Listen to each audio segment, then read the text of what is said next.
फिर क्या बताते हैं भाई, काशीपुरी कबीरा होते ताही लखो रे बाई, बन के सो बंजारा उतरे, 9 लाख बालद आई, मन तू सुख के सागर बसरे, भाई और न ऐसा यसरे। अब कहते साईं इतना दीजियो, जा में कुटुंब समावे, हम भी भूखे ना रहें, अतिथि ना भूखा जावे। परमात्मा ने, पुण्यात्माओं देखो, परमात्मा ने हमें आकर के सब मार्ग बताए हैं। अब जैसे स्वामी रामानंद जी को परमात्मा मिले, सचखंड लेकर गए, फिर वापस छोड़ा, तब उन्होंने कहा था दोहू ठौर है एक तू, कबीर भगवान को कहा था। 104 वर्ष के स्वामी रामानंद ब्राह्मण थे, महर्षि, वेदों के, गीता पुराणों के मर्मज्ञ ज्ञाता माने जाते थे। परमात्मा से परिचित होने के बाद कहते हैं कि दोहू ठौर है एक तू, भया एक से 2, गरीब दास हम कारणे तुम आए हो मगजो। फिर क्या बताया है कि तुम साहेब तुम संत हो, तुम सतगुरु तुम हंस, गरीब दास तेरे रूप बिना और न दूजा हंस। बोलत रामानंद जी और सुनो कबीर करतार, गरीब दास सब रूप के तुम ही सिरजनहार। मैं भक्त मुक्त हुआ, मैं भक्ता मुक्ता भया, कर्म कुंड भयो नाश, गरीब दास निज ब्रह्म तुम, मेरा हो गया दृढ़ विश्वास। अब कहने का भाव ये है कि वो परमात्मा ही यहाँ आकर के एक जीवन जीते हैं, एक अच्छे नागरिक का रोल भी करते हैं, भूमिका करते हैं, एक अच्छे भक्त की भूमिका भी करते हैं। दास कबीर, दास कबीर, कबीर दास। सर्वसमर्थ होते हुए कहा कि यहाँ के लोक में ये लोक सब नकली साहबों का है, और यहाँ जो साहब बनेगा वो खराब होगा, और जो दास बनेगा उसका वो पार होगा। तो यहाँ परमात्मा ने एक रिहर्सल करके दिखाई, कबीर दास कि मैं दास कहूँगा, मेरे बच्चे भी ऐसे बोला करेंगे तो इनका कल्याण होगा, अहंकार घटेगा, अहंकार जिसके अंदर है वो परमात्मा दूर हो जाते हैं। तो इस प्रकार परमात्मा हमें एक रिहर्सल करा करते और हमें विश्वास दिलाना चाहते थे कि तुम मुझ पर ऐसे विश्वास करो जैसे मैं कर रहा था भगवान पर। अपनी ही लीला डबल रोल करके बता रहे हैं कि एक अच्छे भक्त को इतना विश्वास के साथ मेरी भक्ति करनी चाहिए। जैसे परमात्मा कपड़ा बुनते थे, कबीर भगवान सारी सृष्टि के रचनहार, सबके पालनहार, अनंत कोट ब्रह्मांड जिसके वचन से चल रहे हैं, वो एक झोंपड़ी में रह रहा है, कुटिया में, और कपड़ा बुनता है। उस कपड़े को बुनकर जो भी मेहनताना मिलता है उससे अपना परिवार पोषण करते हैं। परमात्मा का परिवार कौन कौन थे? उनके कोई पत्नी नहीं थी, विवाह नहीं किया था। नीरू और नीमा नाम के 2 दुल्हे थे, उनको परमात्मा लहर तारा नामक तालाब के ऊपर प्राप्त हुए थे, कमल के फूल पर शिशु रूप में। तो वहाँ से वो ले आए थे उठा करके, धीरे धीरे बड़े हुए, फिर जुलाहे का काम करने लगे। अपने मुंह बोले माता पिता के साथ हाथ बटाने लगे।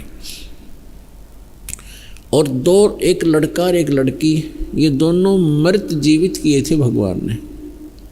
10, 12, 13 वर्ष के थे दोनों ही।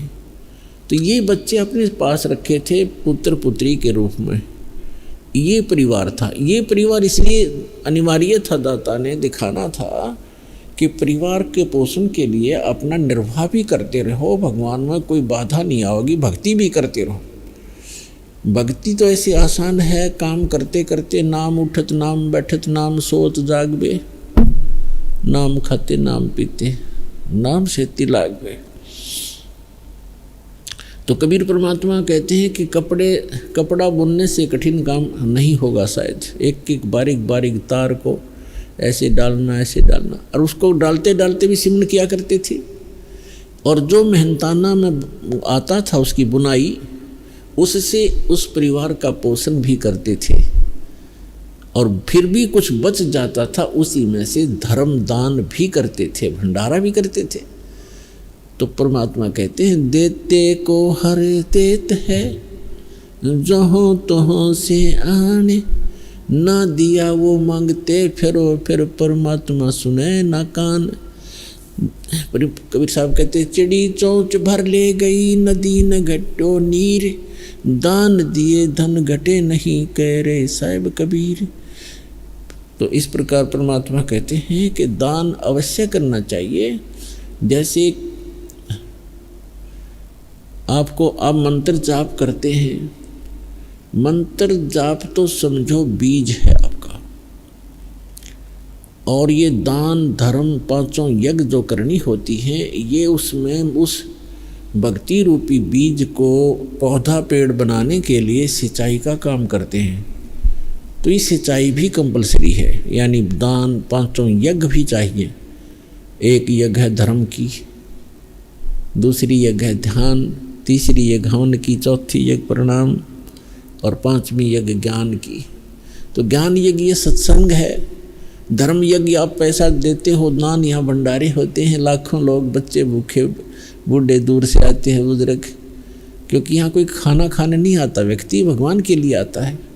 और भगवान के लिए जो आता है वो भक्त होता है, और भक्त को जो खाना खिला सुविधा दी जाती है, जैसे यहाँ सारी सुविधाएं हैं, कोई मैट की, कोई पंखे की, पानी की, बाथरूम की, नहाने की, धोने की, खाने की सारी सुविधाएं हैं। तो भगत के लिए जो सेवा लगती है वो अन्य, वैसे तो द्वार पे कोई भी व्यक्ति आ जाए उसको खाना खिलाने से लाभ होता है, लेकिन भगत को और भी, भगत से और भी ज़्यादा लाभ होता है। तो यहाँ जितने भी आते हैं सतभक्त सत्साधक आते हैं, दुखी व्यक्ति आते हैं, तो यहाँ भंडारा चल रहा होता है, आते आत्मा तृप्त होती है, सब समस्याएं समाप्त हो जाती हैं। तो ऐसा आपका किया हुआ दान बहुत घना लाभ देता है आपको। तो इसलिए कहते हैं एक यज्ञ है धर्म की, दूसरी यज्ञ है ध्यान, और तीसरी यज्ञ हवन की। ध्यान यज्ञ है, जैसे एक यज्ञ है धर्म की, धर्म यहाँ आते भोजन भंडारे सारी सुविधाएं प्राप्त हैं, पानी है। फिर ध्यान यानी भगवान, आप यहाँ आते हो तो परमात्मा की याद ही रहती है, यहाँ चर्चा चलती है तो भगवान की ही चलती है। यहाँ आकर भी कोई नालायक इधर उधर की गप्पे मारता है तो भक्त नहीं है, अभी वो बालक है या पहली दूसरी कक्षा का बच्चा, तो इधर उधर की बातें कर सकता है। जो प्रथम दूसरी तीसरी बार आया हो तो उसके साथ बड़े पुराने भक्तों को चाहिए, एक दो बात उसकी सुने, कोई दुख बताता है दुख सुने, फिर उसको बतावे, फिर कहे भी अपना मंत्र कर, मंत्र से लाभ होता है, गुरुजी बताते हैं, भक्ति करते रहो। तो यहाँ आओगे तो मालिक का ही ध्यान रहेगा। ये ध्यान यज्ञ है, हठ योग नहीं है। और तीसरी यज्ञ हवन की, यहाँ पर जोत जलाई जाती है भगवान के लिए, वो हवन यज्ञ कहलाता है, वो हवन यज्ञ है। और चौथी यज्ञ प्रणाम, यहाँ सब प्रणाम करते हैं भगवान को, अहंकार टूटता है आपका, और आपको बहुत घना पुण्य मिलता है प्रणाम यज्ञ से। और पांचवी यज्ञ जो ज्ञान की है, ये अध्यात्म मार्ग का ज्ञान यहाँ पर दिया जाता है, सत्संग सुनाया जाता है। तो ये पांचों यज्ञ अनिवार्य हैं इस भक्ति रूपी पौधे को, भक्ति रूपी फसल को सफल बनाने के लिए।